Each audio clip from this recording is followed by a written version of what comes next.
एक आइसक्रीम पर अब 2 टैक्स लगते हैं। जी हाँ, अब आइसक्रीम लवर्स के लिए एक बड़ी परेशानी है। अब उनके जेब पर ज्यादा प्रभाव पड़ेगा। दरअसल ये पहले से है, कोई नया इस पर टैक्स नहीं लगाया जा रहा, लेकिन आपको बता दें कि एक तो सप्लाई ऑफ गुड्स और दूसरा character of composite supply group का झोल है। और ये 2 टैक्स एक आइसक्रीम पर लगाए जाते हैं। एक देश एक टैक्स का कानून है, जीएसटी लागू है, इसके बावजूद भी आइसक्रीम पर 2 टैक्स लगते हैं। एक 5% तो दूसरा 18% जीएसटी एक आइसक्रीम पर लगती है। जब देश में जीएसटी लागू है, व्यापारी वर्ग और आम आदमी दोनों परेशान है। कब किस उत्पाद पर जीएसटी घट बढ़ जाए कुछ कहा नहीं जा सकता। हालांकि बात यहीं तक नहीं रुकती तभी भी ठीक था, पर अब तो एक ही चीज पर 2 वर्ग की जीएसटी लग रही है। ऐसे में यह कहा जा सकता है कि अंधेर नगरी चौपट राजा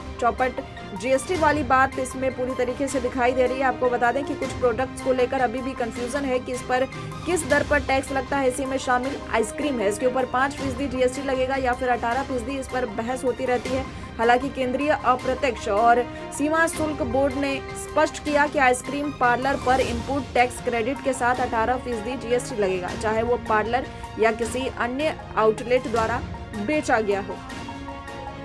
तो अब आइसक्रीम पर 2 तरह की जीएसटी लग रही है। एक में जीएसटी 5% है, जबकि दूसरे में 18% है। हाल ही में गुजरात की एएआर ने कहा कि अगर कोई दुकानदार आइसक्रीम बेचता है तो वहां नहीं बनाया गया है तो उस पर पार्लर का ही नियम लागू होगा और 18% टैक्स लगेगा। यह उत्पाद सप्लाई ऑफ गुड्स की श्रेणी में आएगा, लेकिन वही आइसक्रीम अगर दूसरे कुक्ड फूड के साथ बनाई जाए तो वह कैरेक्टर ऑफ कंपोजिट सप्लाई की श्रेणी में आएगी और उस पर 5% जीएसटी लगेगी।